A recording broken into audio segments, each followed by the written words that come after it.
اب میں ان کے بعد تیسری پوزیشن لینے والے جناب مکر نئی ملا جن کا تعلق بٹگرام سے ہے اس سے گزارش کروں وہ آئیں اور اپنے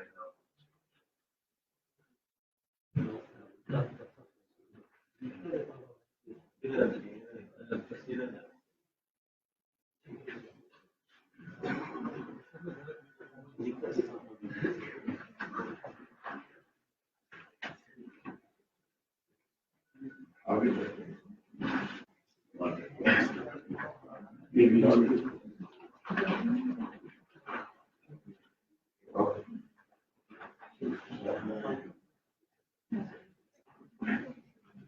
اب کیٹیگری بی کے جو پہلا انعام حاصل کرنے والے ہیں عمار جامی انڈیا سے تعلق ہے وہ تشریف نہیں لائے.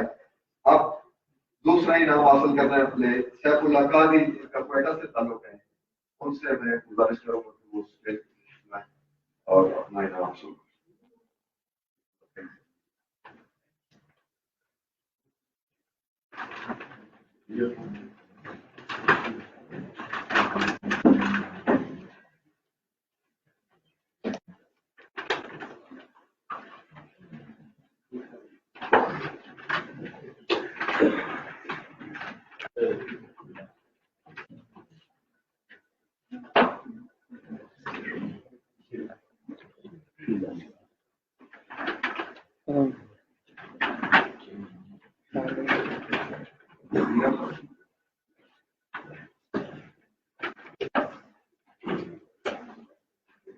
تیسرا انعام وصول کرنے کے لیے تشریف لائیں گی محترمہ دیا خان بلوچ کراچی سے کا تعلق ہے.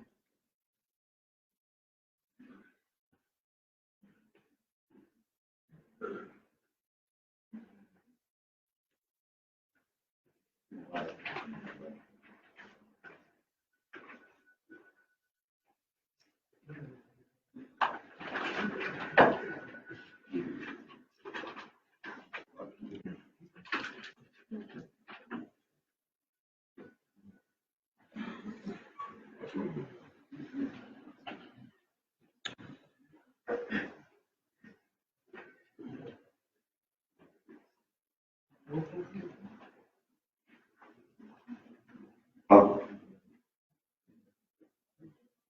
پروگرام کے اختتام پر صدارتی کلمات کے لیے میں نہایت ادب سے گزارش کروں گا جناب چیئرمین اسلامی سیاسی کونسل ڈاکٹر قبلہ ایاز تشریف لائیں اور ابھی استقبالیہ کلمات والا حصہ بھی انہیں کے ذمہ ہے.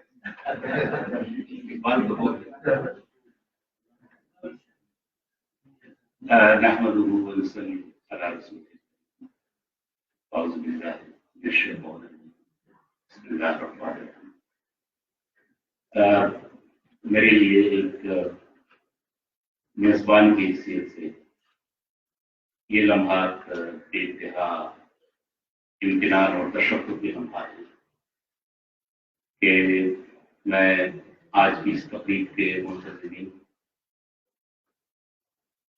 اور سید ابو الحسن علی ندوی اکیڈمی کے سربراہ جناب جعفر کلوٹی صاحب شکریہ ادا کروں جو انہوں نے اسلامی نظریاتی کونسل اشتراک سے اس قسم کا ایک بہت ہی اہم بروقت اور بہت ضروری پروگرام کا انعقاد کرایا.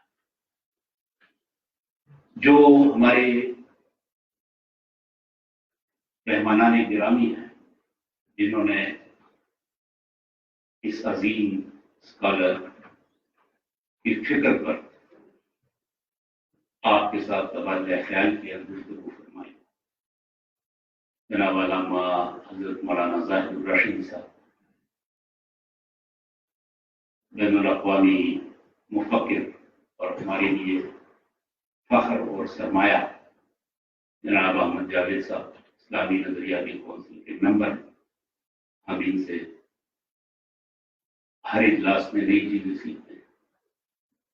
اور پھر جناب پروفیسر ڈاکٹر انیس احمد صاحب جنہوں نے ذاتی یادداشتوں کے حوالے سے ہمارے سامنے حضرت علی میاں کے بارے میں بہت ہی مفید معلومات پیش کی. ہمارے لیے اعزاز ہے کہ ہمارے بہت ہی محترم ممبر، ہمارے آئینی اور قانونی ماہر جناب جسٹس رضا خان صاحب، سابق chief justice Peshawar high court secretary ministry of law, وہ بھی آج خوشی کا ماہ ہے. ان کے ہاتھوں مقابلے کی جو شرکاء ہیں انہوں نے انعامات بھی حاصل کیے. یہ جو تقریب برپا ہوئی حضرت علی میاں رحمہ اللہ کے فکر کے حوالے سے، یہ آج کے دور میں ہمارے لیے بہت ہی ایک متعلق موضوع،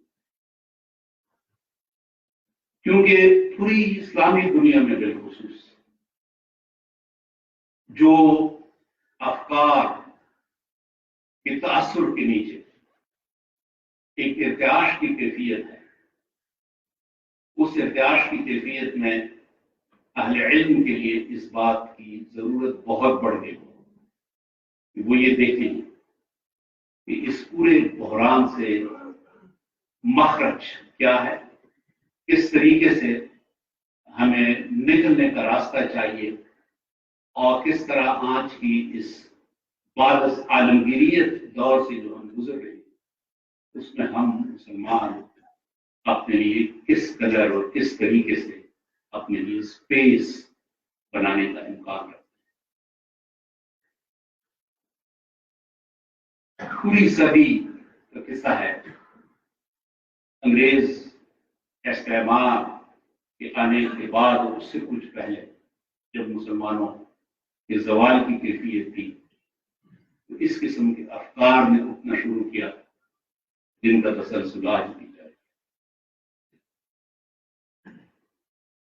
ہمارے اوپر زیادہ تر اثر اس وقت ہند، پاکستان اور بنگلہ دیش کے حوالے سے وہ روایت، درایت، روحانیات، روایت کے حوالے سے، درایت کے حوالے سے، روحانیات کے حوالے سے، تین تحریکیں یقیناً بہت اہم ہیں. روایت کے حوالے سے بالخصوص دیوبندی اور بریلوی، درایت کے حوالے سے علی گڑھ، اور پھر روحانیات کے حوالے سے دیوبند، بریلوی اور ندوی تحریک. کسی میں روایت کی کمی ہے، کسی میں درایت کی کمی ہے، کسی میں روحانیات کی کمی ہے. توازن اگر کسی نے پیش کیا جس طرح اشارہ کیا گیا وہ حضرت مولانا سید ابوالحسن ندوی، اور اس کی جڑیں جو ہیں وہ ملتی ہیں حضرت شاہ ولی اللہ رحمہ اللہ. اب اس وقت جو ارتعاش ہے اور جو ایک تصادم کی کیفیت ہے بالخصوص پاکستان کے اندر مسٹر اور ملا کے درمیان جو ذہنی تناؤ ہے اور جو ذہنی کشمکش ہے، وہ خلیج بانٹنے کے لیے اور اس خلیج کے درمیان ایک برج بننے کے لیے اگر کوئی فکر تھی تو وہ ندوی فکر تھی، ندوۃ العلماء کی فکر تھی، جن کے بانی مبانی ہوتے ان کے نام شاید بہت کم لوگوں کو معلوم ہو. محمد علی مونگیری ہو، دیگر جلیل علماء کرام، لیکن ان کی فکر جن لوگوں کی وجہ سے، جن علماء کی وجہ سے سامنے آئی، میں جناب سید سلیمان ندوی اور جناب سید بے انتہا نمایاں. اس موضوع پہ تھوڑا بہت میرا مطالعہ ہے اور پاکستان کے حوالے سے کبھی میں سوچتا ہوں کہ پاکستان کی شاید بدقسمتی یہ ہوئی کہ پاکستان کے قیام کے بعد جہاں دو دوسری فکریں ہیں، افکار ہیں، ان کے پیروکار تو ایک بہت بڑی تعداد میں آئے، انہوں نے کام کیا، ان کو فروغ ملا، تربیت.